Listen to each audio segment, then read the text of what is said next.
императора и Кузьмина. Уважаемые участники круглого стола, разрешите продолжить архивную тему. Мы историческая Московской области, это региональный архив. Мы можем похвастаться, конечно, большим количеством документов по истории императорской семьи. Но, тем не менее, у нас такие документы есть. Я не буду следующий кадр.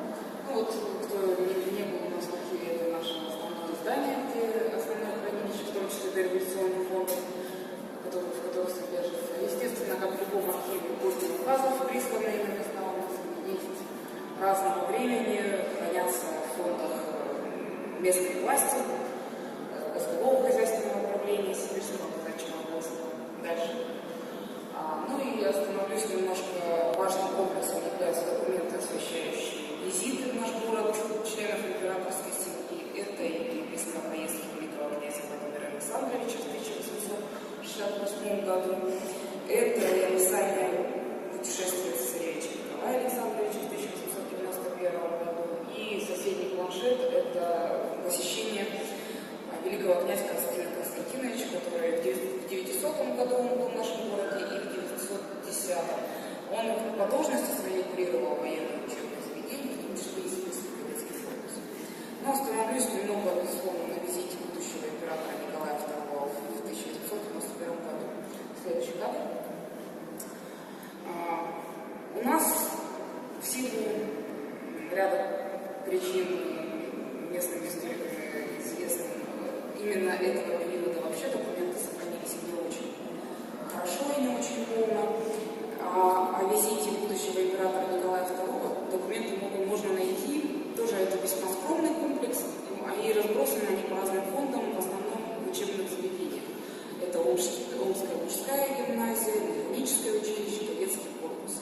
Я не буду отнимать хлебу Александра Матвеевича, который остановится немножко подробнее, просто следующий кадр.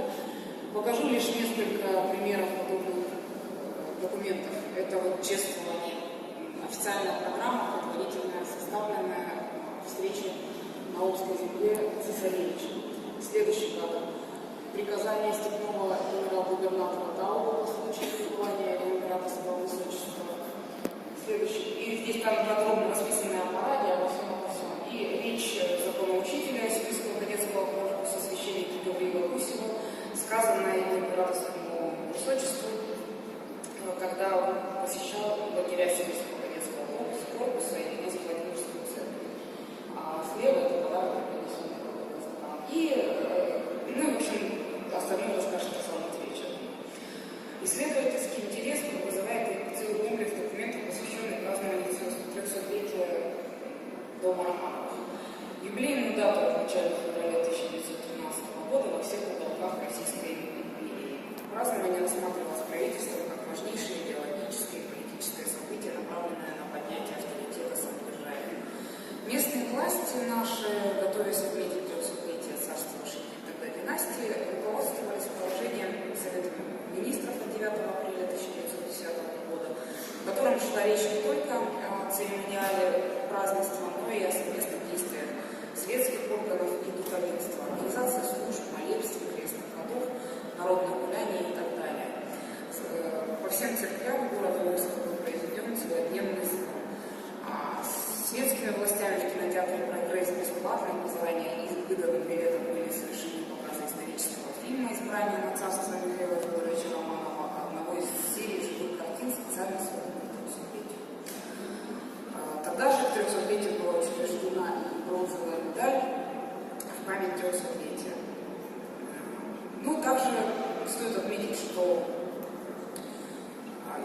были всевозможные брошюры интересные. Все это тоже в фондах нашего архива есть, потому что это все рассылалось по учреждениям и так далее. Следующий кадр.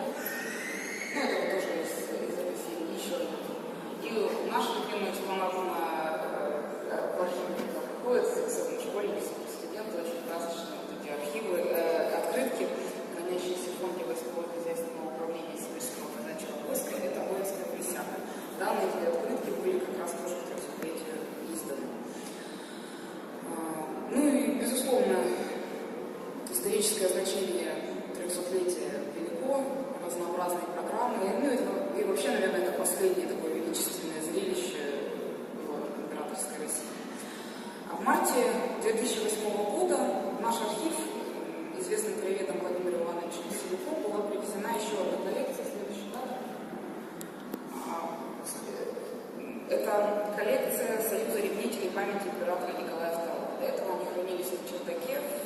кладбищенской церкви на окраине Парижа, так как у нашего краеведа Владимира Ивановича связи с русской эмиграцией были налажены, и мы, собственно, туда преподнесли эту коллекцию, а он, соответственно, передал на хранение в исторический архив Омской области. Союз ревнителей памяти императора Николая II – это крупная общественная организация, созданная одной из первых эмигрантских организаций в 1922 году. Первое учредительное собрание Союза состоялось 19 декабря 1922 года, а первым его председателем был избран бывший обергофмейстер императорского двора, член Государственного совета и сенатор Петр Михайлович Кауфман Туркестанский. Помимо документов самого Союза, это уставы, протоколы заседаний, программы лекций, всевозможных мероприятий, многое другое. В фонде имеется и коллекция, собранная членами Союза, многочисленные фотографии императора, вырезки из газет, подборка иностранной прессы о деятельности русского императора. В том числе, например, имеется эскиз наиболее знаменитого памятника креста, установленного Союзом в Кафедральном соборе в Париже. Литографии, портреты. И сейчас, если полистать, можно, к примеру, увидеть таких документов, которые сейчас хранятся в нашем архиве. То есть вырезки из газет, фотографии, почтовые карточки. В большом количестве почтовых карточек с изображением императорской семьи разного времени. Дальше. Ну и помимо данного фонда еще интерес представляет и библиотека нашего архива. У нас, например, есть достаточно редкое издание библиографический коронационный сборник 14 мая 1896 года. И тоже, когда к нам приходят разные уровни экскурсий, он показывает и всегда вызывает некий такой трепет и восторг от посещения. Потому что это двухтомное большое издание, выпущенное в 1899 году, содержащее обзор коронаций всех российских императоров. И было оно вручено в столице Омской городской депутации. Все документы, которые здесь представлены вот в этой презентации, они были впервые представлены мечам в полном в таком вот объеме, даже больше на выставке в 2013 году, как раз посвященной 400-летию Дома Романовых. И в конце мая этого года в Центре изучения истории гражданской войны, который является структурным подразделением нашего архива, также будет неким образом возобновлена данная выставка, но уже с упором именно на Николая II и его семью. Так что добро пожаловать к нам.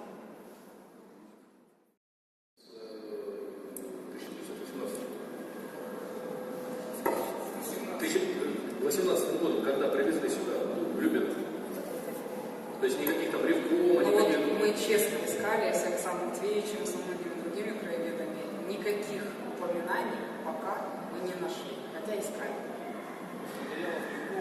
Дополнительных нет, ничего. Хотя искали. Можно еще тоже вопрос?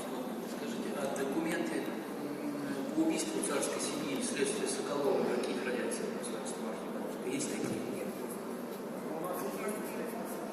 Ну, выписка из Судового списка да, Соколова там и все. таких нет. Никаких? Только единственное косвенные какие-то. Да, только это документы. А фотографии никаких? Вот. Откуда у нас Ну ладно, хорошо, спасибо. То есть вот судебных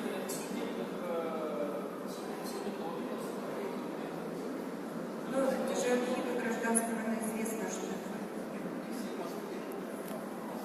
у нас вот личное есть, да, короткий очень а таких материалов нет. Выведены все колчаковские документы, они в Гарфе, как пишет все известные фонды эти. Спасибо.